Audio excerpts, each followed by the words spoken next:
Welcome to the Big Screen Symposium 2018 podcast. The Big Screen Symposium took place in Auckland on the 26th and 27th of October. Please note, while many of the speakers used clips in their sessions, we've edited these out to better suit the podcast. Writer-director David Lowery's keynote address dissects his experience of capturing the zeitgeist in his career to date. How can you ensure your story is relevant and interesting to modern audiences? David breaks down his rollercoaster ride from trying to make films for posterity to making films that affect people deeply and collaborating closely with a tight-knit filmmaking family. Kia ora and good morning. I'm going to just shake out my jitters real quick because I want to take a picture of everybody here. That's how I'm going to get started right now. Because this is kind of amazing to just get to come up here and talk in front of all of you today. And I want to remember it. So hold still while I take a panoramic iPhone photo, which is probably the most zeitgeisty thing I can do this morning. Okay, that's done. It really is such an honor to get to speak here today, and I can't overstate how awesome it is to be back here in New Zealand. As was just mentioned, I spent the better part of 2015 here shooting this movie called Pete's Dragon for Disney, and that was my third feature film, and it was definitely my biggest, at least in terms of the physical production. The movie itself is probably the most intimate movie about a 20-foot-tall dragon ever made, but the team that made it was the largest I've ever worked with, and we shot for a total of 84 days across both islands here, working with kids and animals and weather and visual effects and an enormous crew of wonderful artists. And I mean, in fact, is anyone here that worked on it? Do I have any friends? Yes, I know. So thank you for making this such an amazing experience. It was without a doubt one of the very best times of my life. Making this movie was incredibly hard, arduous, long, difficult, but it was definitely one of the best times of my life. And I don't watch the movie anymore. I haven't watched it since we finished it, but I think about the experience of making it all the time. And that's important. And the heart of what I want to say this morning is right there in that sentiment, but I'm going to have to get back to that because I promised that I would entertain you all this morning for longer than the 1 minute I've already been speaking. So forgive the extremely personal digressions I'm about to foist upon you. So the topic that we're talking about, which I imagine is, well, it was up on the screen, is the tuning into the zeitgeist. And that is a tricky one for me because if you look up my movie's box office receipts, you'll see that the zeitgeist is something it's kind of eluded me. I haven't quite figured it out just yet. So I've been asking myself, what is the best way for a filmmaker or anyone in our industry right now to tap into something so ephemeral? Case in point, right now I'm putting together a cast for a new film that hopefully we'll start shooting next year. And we've been throwing names back and forth and looking at lots of wonderful actors. And I'll admit that we've asked ourselves in that process, who's going to get the butts in the seats? Who's going to pull in the audiences while also being exactly right for the part? And I suppose that is one way of trying to tap into the zeitgeist, to predict the audience's favor. And maybe it's important, but it's something that I do not enjoy doing at all. I kind of hate it. I would rather just find the right person, not have to think about whether audiences are going to be excited to turn out to see them or not. Now, this movie also happens to be based on a 14th century medieval poem, and as I was working on the screenplay, I'd ask myself, okay, how can I make this story relevant to modern audiences? I know why it's relevant to me personally, but what can I do to make it useful to the people who are going to come pay money to see it? And asking that question is, I suppose, another way of trying to capture the zeitgeist, especially on a movie based on a medieval poem, because when you start comparing what mattered way back then to what matters now, when you start looking at what matters now, you look at the culture and politics and trends, and you start trying to look for ways to find a reflection of that in the work that you're doing. And here's where I've really got to admit that I never really looked that hard.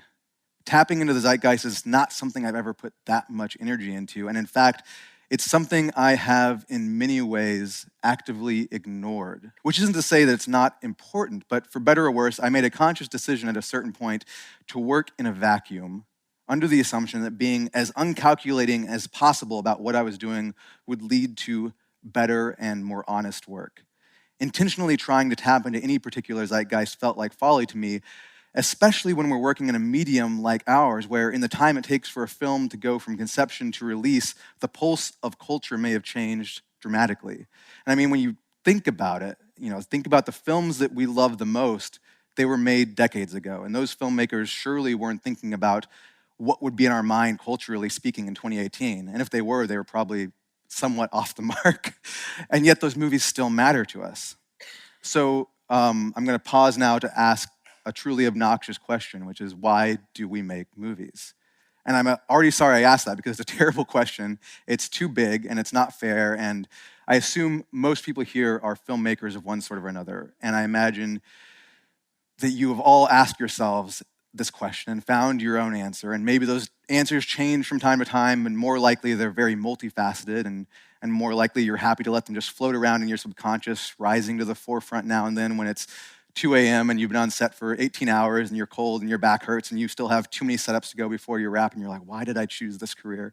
But we've all got our reasons. And so for now, I'd like to take those reasons as a given, set them aside, and focus on a slightly reworded question, which is, what do we hope our films do? To be seen, one would assume, to be enjoyed, to be useful, and then moving on from the passive tense, to provoke, to engage, to entertain, to enlighten, and maybe to last. To last is an important one. Very early on in my career, I had a general meeting with an executive at a studio, and it was a lot of chit-chat, and he asked me, well, David, so what type of films do you want to make? And I very cheerfully said, well, sir, the type that will go down in history. And he was just like, huh. But it was true. That's what I wanted to do. And more than going down in history, I like the idea of making movies that got better with a little history. I like the idea of movies that would endure and that would benefit from hindsight and that would look good sitting on a shelf in 20 years. So in 2015, when I came here to make Pete's Dragon, that is what I put a great deal of stock on.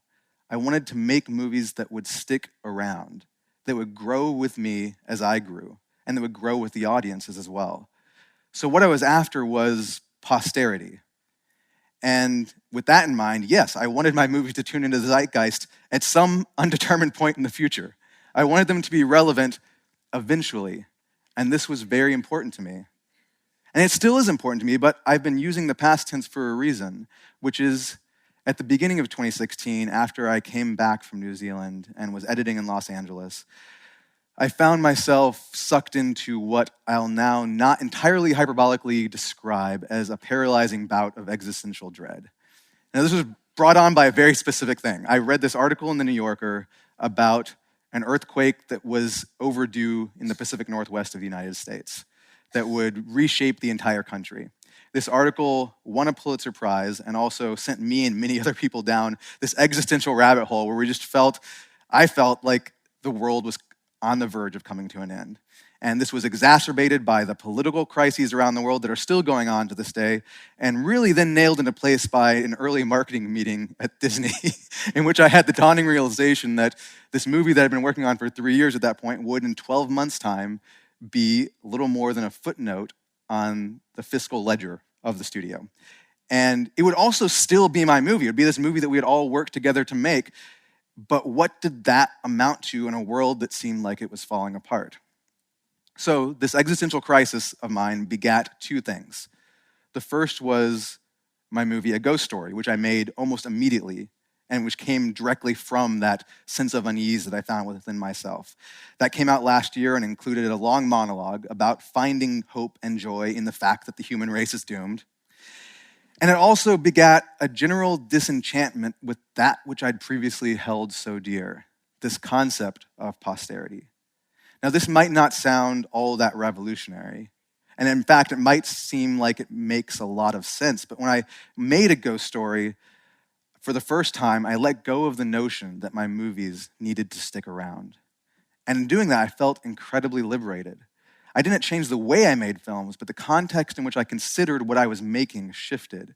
I was no longer straining for significance. Instead, I put a premium on currency. I wanted to create experiences that some indeterminate number of people would feel deeply for roughly 90 minutes to 2 hours, and which would then evaporate. Or not. Perhaps some folks would think about them or hang on to the residual feelings they were left with, but their experience with the movie was their own, and I would have nothing to do with it, and it would have nothing to do with me. I wouldn't go so far as to say I wanted to make movies that would be fleeting, because a ghost story certainly isn't that, but I no longer had any interest in creating a film that would one day be an object on someone's shelf. I wanted it to be more alive than that. And so now they were becoming something more akin to dreams, there and gone and hard to grab hold of, slipping through fingers and nonetheless leaving some sort of impression. I anticipated that perhaps my movies would be seen on the day they'd be released, but just as likely, maybe they'd be dug up and discovered years later, or maybe not discovered at all. The only temporal context that I concerned myself with was putting my all into however many minutes elapsed between the beginning of the film and the end. The lights going down in the cinema and the credits rolling at the end. That was all the movies would be to me. Trying to participate in any sort of cultural epoch was no longer important to me because who knew how long our culture was going to be around? The world's going to end someday. We're all going to perish. But before that happens, I hope to share an experience with you and you and you and all of you, and in doing so, illuminate something about the time we have together. Now, when I sat down to prepare these statements, I thought, all right, this is where I'm going to bring it home. I felt that something about this divestment of posterity, this embrace of the experiential and of the current would bring me right back to the topic at hand, and I'd have opened a very personal doorway into the zeitgeist. But I have to admit that I have come up completely short. I've been sitting on airplanes on my way here and then in my hotel room here and having trouble connecting the dots as thoroughly as I thought I could. And one of the things I realized was, how can I connect those dots when I know that I'm going to keep growing and changing? It's very important to never mistake a breakthrough for a plateau. And I've described these changes that I've gone through just in the past 3 years, and that's just 3 years. I've made 3 movies in that time, but that's not that long of a period of time. And I know I'm going to make more films. I know that, who knows how much I'll change before I get around to making the next one, but I know there will be a next one. And I also know, as I've been considering all of this, I've been saying I far too much. Because while I bring my own mindset into making films, I'm not the only one making them. This is not a solitary craft. We all know this. It might begin with me and with this laptop right here, which is what I write all my scripts on, but whatever I write on my lonesome eventually gets sent to somebody else. Usually, first, that's my producers with whom I've been making films since I was a teenager. And back then, we just go make the movies ourselves, but these days, we might bring on an assistant director to put together a rough schedule, and a line producer to put together a budget. And in that budget, there will be 10 or 20 or 100 or 500 lines, one for every person necessary to bring whatever's been written to life. And every one of those individuals will come together with me and we will form a family. And for some odd number of weeks, we will depend upon and support and help one another create. And then at the end of that, having done our best, we will all disband. And the byproduct of our shared experience will be what? Like a DVD that one person might put on a shelf and another might throw out with the garbage, a film that we can be proud of, 90 minutes to 2 hours of memories that some stranger out there in the world might hang on to. All of these things may be true, but there is a secondary byproduct to that experience that for us here today is, I think, maybe more important. The memory of making those memories. It is our responsibility as filmmakers to make sure that those memories are good ones, better ones even. I love making movies more than almost anything, and the only thing that makes me happier is seeing that same joy reflected in my collaborators. It is so vitally important to me that our sets be happy, that they be places where everyone who shows up will feel safe and respected and valued and free to do their best, and where everyone's voice will come through in the finished product and complement and amplify the other voices around them. And when you do this, when you create an environment like this, everyone comes back. People come back. You build a family. I've been making films with the same family for years now, in front of and behind the camera, and the work is always very hard, and sometimes I've been able to pay them, sometimes I haven't, but they keep coming back because we care about each other and we love doing what we do together. And as the films grow, the family grows too, and lately I look at them and wonder, how can we grow better? And here suddenly I see a way to tap into the zeitgeist in a more meaningful way. Because a film set is a unique environment where every single person is in a position to give someone else a leg up. And I don't mean this in a sense that everyone has power over someone else. What I mean is that there's always someone looking for an opportunity, and we are in the unique position of being able to help them find it. From the producers to the director to the PAs to the interns, there's always an opportunity to give someone else room to stretch their legs for the first time, to rise to some occasion. And this industry thrives on that, and it can be a beautiful thing, but it also thrives on familiarity. So, for example, I am a white filmmaker in my 30s, and it would be all too easy for me to give a leg up to someone who reminds me of myself. We've seen this happen time and time again over the years, and I've done it myself. And as a result, there are a lot of me's out there. But if I want to grow, if any of us wants to grow, the best thing we can do is to look away from ourselves. And as we build these families, to look for people who don't look like us, or sound like us, or think like us, who aren't the same age or color or gender. On a very basic level, I can give someone a job and they can perform a task and the machine will keep going. But more importantly, in keeping that machine moving, we're going to listen to one another and harmonize with one another. And out of that harmony, we're all going to grow. And because these ideas tap into something that is very much on the mind of our industry right now, it occurred to me that perhaps the best way for us as filmmakers to tune into the zeitgeist is not through the movies we make, but in the way we make them and who we make them with. And that, I believe, is where the spirit of the times really matters. And maybe in this case, we can wrestle this particular spirit down to the ground and make it stick around, because this is not just a fleeting whim of currency that I'm talking about. This is simply a better way of doing what we do. And of course, we'll still have our movies. We'll still work hard on them and give them our all in all of our different myriad ways. And maybe those movies will stick around after we're done with them. Maybe they won't. And maybe they will become beloved, or maybe they will fade away. But regardless of their fate, we will have created something else in parallel that I believe is just as important: an experience and an example. And when we look back on those, the way I look back on my time here in New Zealand in 2015, we'll get to say those were some of the best and happiest times of our lives. And not only the best, but the most important. And those are the things that will stick around. Thank you very much.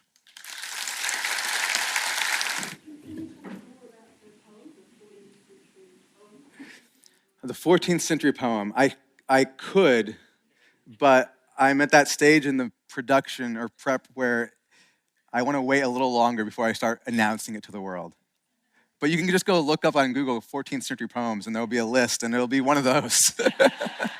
It's written in Middle English. When would you come back to New Zealand to make another movie?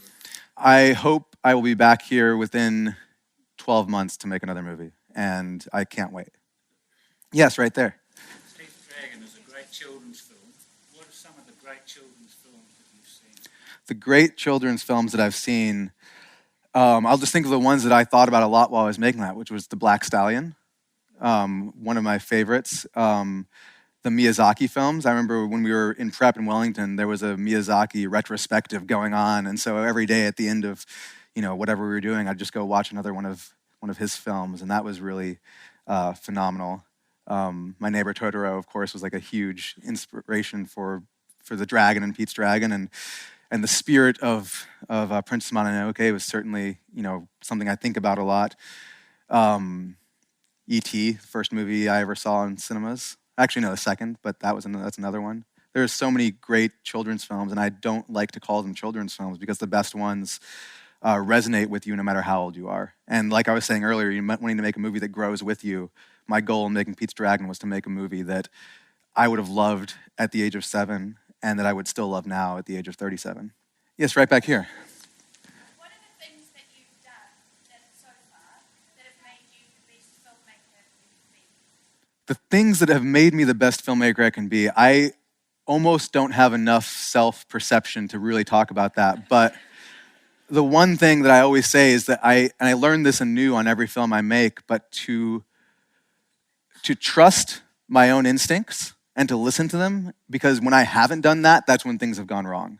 It happens in every movie. Every film I make, at some point, I will run away from whatever direction my gut is telling me to go in, and things will just start falling apart. And I learned that lesson on every movie, and I learn it anew each time, but it's one that I always try to get better at, keeping in mind as I set out to make a film. And then the other most important thing is to never stop learning, to never reach a point where you think that you know everything, where you're taking for granted all of the experiences and perspectives that you have not even scratched the surface of yet. Because the second you stop doing that, the second you just assume that you know everything or that you've figured it out or that you've cracked the code, you will just flatline. And to keep getting better as a filmmaker, to keep growing both as a filmmaker and as a human being, I just need to always remember that I know almost nothing and that there's a lot out there that I need to learn. Yes, right here. I can imagine you've been asked this a million times, but in a ghost story, there's the note. Yes. I've never been asked this one before. No. So I know it's not revealed to the audience what's actually on the note, and I know that's not the point. Yes. But I was wondering what you kind of imagined was on the note for Rooney Mara's character. What kind of thing had she written in your mind? Well, there is a scene that we cut out where she's talking about, there's a little bit in the movie, I don't know if everyone here has seen this, but early in the movie, Rooney Mara is talking about her, when she was a little kid, she would leave notes places, like little reminders or things, and she would hide them or bury them, and there would be little personal mementos that were left behind only for her to know. And she talked in this deleted scene about how they were always very random, about how they were like, don't forget about the mouse that lived in the Christmas tree in 1982. Like things like that would just, bring out some resonance for her as a character. And so I always assumed that it would be something that was very specific to her, like that, or to her and Casey, who plays her husband. There'd be something very specific to them that would not matter. It wouldn't have the same resonance to us, but the spirit of it would suggest that it's okay to let go. I mean, it's as simple as that it's okay to move on. And so I'm not lying when I say I don't know what Rooney wrote on the note. I told her to write whatever mattered to her, and I've looked at the footage to see if I can zoom in to see what it says, but I can't. We framed it just well enough that I don't know what she actually wrote, and whatever she wrote got buried into that house and went down with the house, so I don't know, but it's something of that effect, something to that effect. Way in the back here. So in a ghost story, can you talk about the creating of the ghost character? Because it's a guy with a sheep on it. There's nothing, and yet we have this incredible gift of God. Can you talk about the process of creating the character? The process of creating the ghost in a ghost story was, I had this idea in my head of how it would work, how this ghost would work. And the idea in my head was, very clear. But what I realized was I was imagining a drawing of a ghost as opposed to a bedsheet ghost, where it's just like a line in an arc with two circles. And that's what I imagine the protagonist of my movie looking like. And I thought that would work because it's a very evocative image. It's a very childlike image. It's something we're all familiar with, and yet we all instantly associate it with the idea of a spirit, even though it's also very tangibly someone wearing a bedsheet. But I wanted something simpler than just someone wearing a bedsheet. When we put, I think I was one of the first people to try the costume on, and it just looked like me wearing a costume. It didn't look like a ghost, and I needed the ghost in this movie to function as a ghost, and we needed to accept it as a spirit, as some sort of supernatural presence, and not as an actor wearing a bedsheet. And so it was a lot of trial and error in terms of figuring out how to make that work and how to make it function not as a gag or as a stunt, but as a presence that we would go on this journey with. And there's this, phenomenon, the Kuleshov effect, I think is what it's called, where you where we have a tendency to project ourselves onto anything we see. We find human faces anywhere, and we will start to project emotions onto things, whether it's a teapot or a mug or a plant, or in this case, a bedsheet with two holes cut out of the eyes. And I knew that if we could pull it off, the emotion that the film creates would then be projected right back onto that sheet, and that we would, be able to empathize with this character, even though you can't really tell, what he's going through or what his feelings are. And I, earlier just mentioned that, sticking to my gut was one of the things I've learned the most, or one of the things I've had to stick, remind myself of. And that was a clear case of looking at an actor wearing a bed sheet, looking at how dumb it looked, looking at how much it wasn't working, and then instead of quitting, because we thought about this might not work. We might just need to throw in the towel or the sheet, as it were. And instead of doing that, reminding myself like, oh wait, on a very instinctual level, there is something here. We just have to figure out how to get to it. And it really was a case of trial and error. This session is presented by Screen Auckland. The Big Screen Symposium is brought to you by Script to Screen and Janda. We would like to thank our event partners, the New Zealand Film Commission, New Zealand On Air, Images and Sound, Screen Auckland, and Stage and Screen Travel Services. Voiceover was provided by Samantha Dukes and music by Poddington Bear.